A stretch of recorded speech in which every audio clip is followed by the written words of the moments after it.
What's up, everybody? Welcome back to IGN Live at San Diego Comic-Con 2014, brought to you by Lucy and the Evil Within. We're now going to talk horns with none other than Eric, Roth, and Daniel. Hello. Hello. Daniel needs an introduction. Do we really need to? We're definitely going to talk about horns, but we were just having an amazing conversation about how much we love original sci-fi movies. We'll circle back to that maybe. We should find time for that. This is your chance. You can pitch right now to sci-fi any original sci-fi movie. I don't know. I figure something with a military created creature of some kind and a fragile father-daughter relationship. Those seem to be the standards of all these movies. If you're going to do write and direct, produce and star, like do your big project, I think it should be one of those. It should be genetically tarantula. That'd be a tarantula, wouldn't it? Because they've already got 8 legs. But yes, we'll build on something. Details. I watched Throw sense out the window. Sharktopus can survive inland, despite the fact that both those creatures are very much aquatic. So where's the rules? There are no rules in this world. Just genetically engineered water beasts is what we want. Let's talk about your movie, though. Cool. I thought it was really cool. This is an interesting thing about the movie, is that it's this dark love story. It's kind of like a metaphor for wrestling with your internal demons.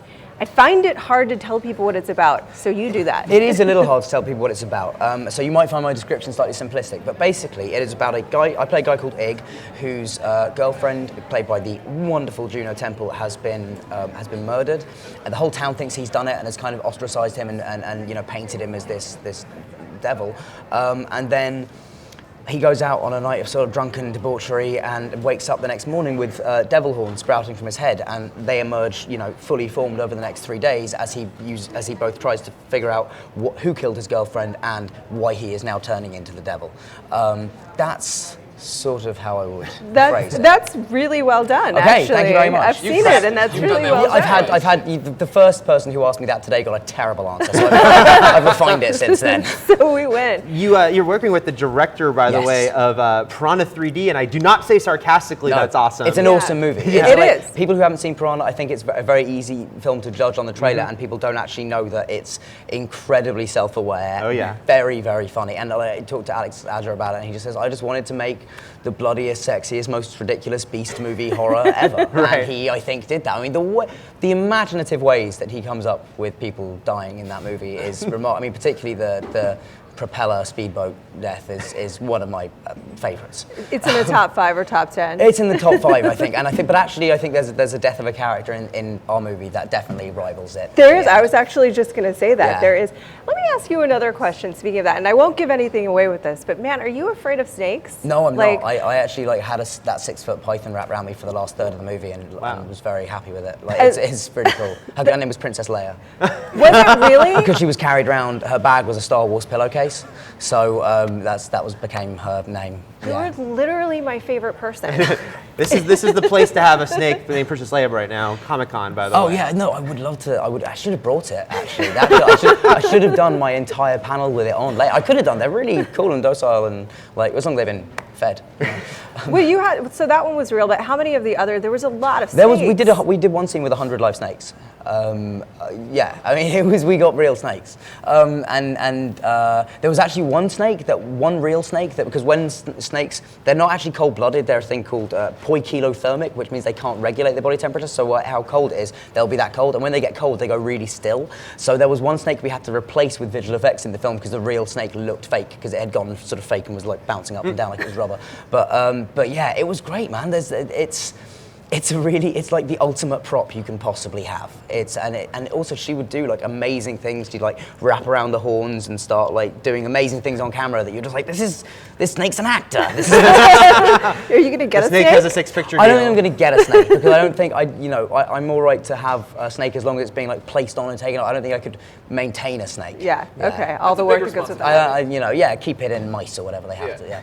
I guess we should get off snakes at a certain point and talk about things because I mean, it is kind of a horror movie, but the tone's not quite that. Yeah, I mean, I'm really glad you have said that, just because that's one of the things I loved about the script, and one of the things I love about the movie is that I think when you see a book like that is funny and is deeply emotional and romantic and also has these amazing horror fantasy elements in it, I think some directors would shy away from that and just go, okay, we're just going to make it horror, or we'll make it funny, or we'll make it romance. And Alex was just fearless in sort of combining those three. The first third of the movie is this very absurdist sort of comedy.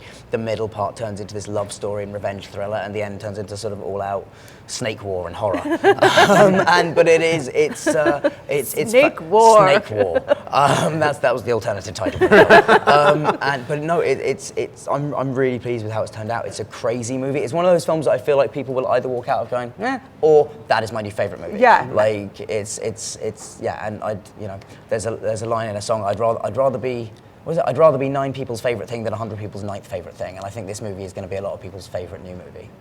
Joe Hill wrote the book, great writer, and he's had high praise for your performance. Did you speak to him at all while you're working on the film? I mean, he came out to set, and we talked a bit then just about. Well, basically, with me saying thanks for letting me do your movie. But he's awesome. Joe's a fantastic guy. He'll be on the panel with me later, and he's fantastic at talking about his book and the film. He's also just secretly, I think just wishes he was a prosthetic makeup artist, because that's the only thing. He was like hang out on the prosthetics truck all day when we were on set, had the horns put on, had got all made up, and yeah, he was great. He had the horns put on himself? We had 2 versions of the horn, so there was one going spare when he was there because I had one on, so he got them glued on as well.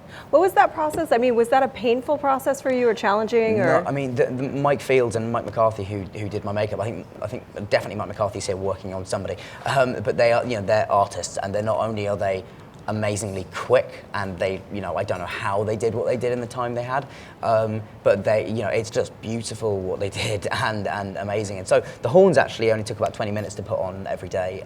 They were just on sort of a wire cage, and they got blended at the front. And then the full body prosthetic that I have on at the end of the movie, that was only like... Come on now. Don't spoil everything. I'm not spoiling anything. I won't tell you what it is, but it is intense, right? Yeah, well, it is, but I feel like I had the best possible version of being in a full body prosthetic. Like it took 2 hours to get into, which is so fast, and it was actually not as uncomfortable as other prosthetic stuff I've had done in the past has been. So I was just eternally in their debt for making my life so easy. Do you think that there's one cool thing that I like about this a lot, because I think it's something that's kind of just true, is that he brings out the worst in people only when the worst in him has come out. Yeah, absolutely. I mean, I think there is something about also the relationship he finds with the devil, as the film goes on, or how he's thinking about it, where he sort of comes to think, well, the devil is the person that loves us for who we truly are, for all the terrible things we think, and still he's still, so it's there's a bit of that's why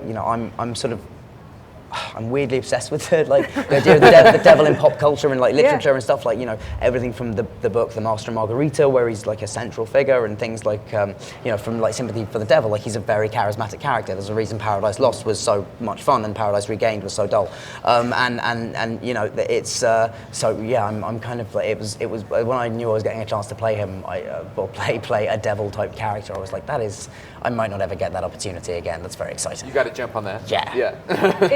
It does kind of like take those religious themes though, and it plays into them, and then it also subverts them, which I think is really cool. I think it is really cool, and it's one of those. Somebody said to me the other day, I think religious people maybe like would be offended by this movie, and I was amazed by that, because I was just like, really? I think this is the kind of Old Testament justice that a lot of religious people are very into. Like it's they will love it.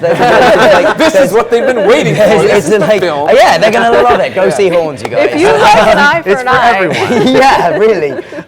If you go along with that, but no. So that's I love religious mythology. I'm not a religious person, but the mythology of it is, in any religion, is fascinating and generally has a lot of really kind of amazing imaginative imagery.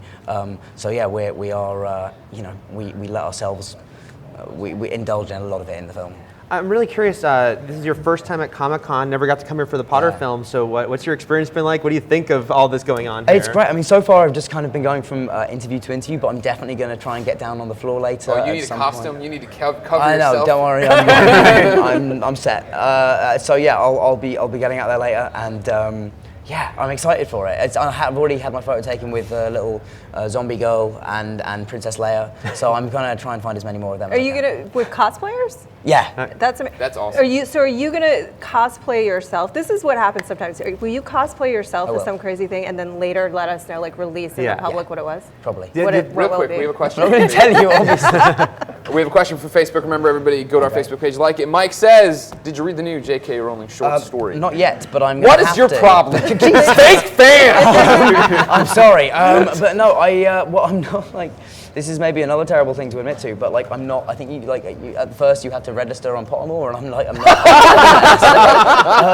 The same hurdle that got everyone else got you. I feel like if you made a call though, they'd give you a quick. Oh no! Like, I'm sure I could, but so I haven't, but I definitely will because I'm being asked about it so much. But I have to have an opinion on it. All right, good. Well, I mean, you've moved on, but is there any part of you that's interested in this renewed resurgence of the fan base, and especially with Fantastic Beasts? I mean, yeah, of course I'm interested in it. I'm excited to see it happen. But I did it for 10 years and I had an amazing time. And I'm very excited by getting to play lots of different parts now. So, returning to it is not something that is even. It's so hypothetical that it's not really worth thinking about.